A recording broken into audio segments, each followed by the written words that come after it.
రూపాయలు. అండ్ ఇంకొక బంగారు పథకం చైన్లో ఒక రాయి రాలిపోయింది, ఆ రాయి ఖరీదు రూ. 10. అంటే ఇలా చూస్తుంటే కనుక రూ. 5, రూ. 10, రూ. 100 ఇలా ఉంటాయి. సీమ కమలంలో 2 రాళ్లు రాలిపోయినాయి. అంటే చాలా విలువైనటువంటి స్టోన్స్ అవి. ఆ స్టోన్స్ లక్షల్లో ఉంటుంది. అలాంటిది జస్ట్ 8,000 రూపీస్ వేశారు. అట్లాగే ఇంకా రవ వలస ఇలాంటివి ఉన్నాయి కొన్ని.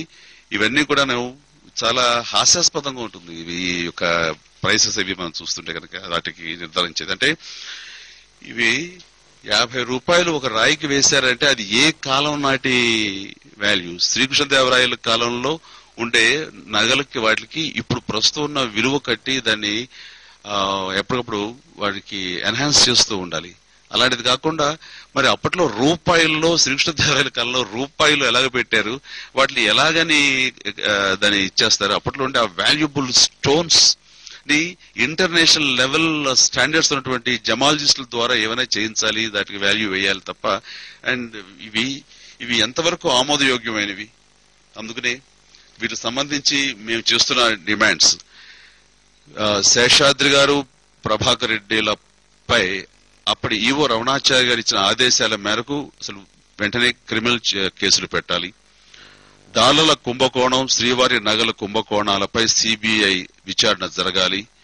అందుకు శాసనసభలో ఏకగ్రీవ తీర్మానం చేయాలి. ఆభరణాల విలువను ప్రభుత్వం నియమించిన సంబంధిత అధికారుల సమక్షంలో జరగాలి. స్వామివారి నగలు, ఆభరణాలు, ముఖ్యంగా వజ్రాల ధరలు విలువ నిర్ధారణకు అంతర్జాతీయ నిపుణులను రప్పించి వాటి విలువ నిర్ధారణ చేసి సర్టిఫై చేయాలి. ఈ రోజుకైనా సరే వాటి విలువని స్టాండర్డైజ్ చేస్తే ఇక మీద చేసేటప్పుడు వీటి ఆధారంగా ఫర్దర్ గా మనం ప్రొసీడ్ అవ్వాలి.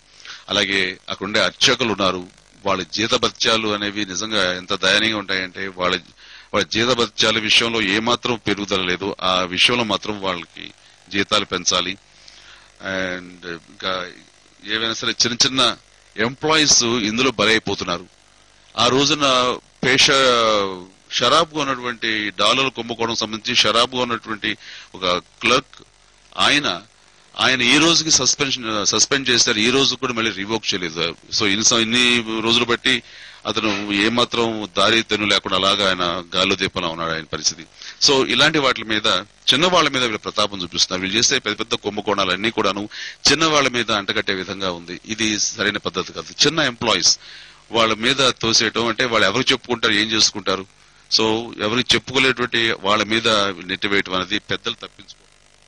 టీటీడీ ఆభరణాల విషయం గురించి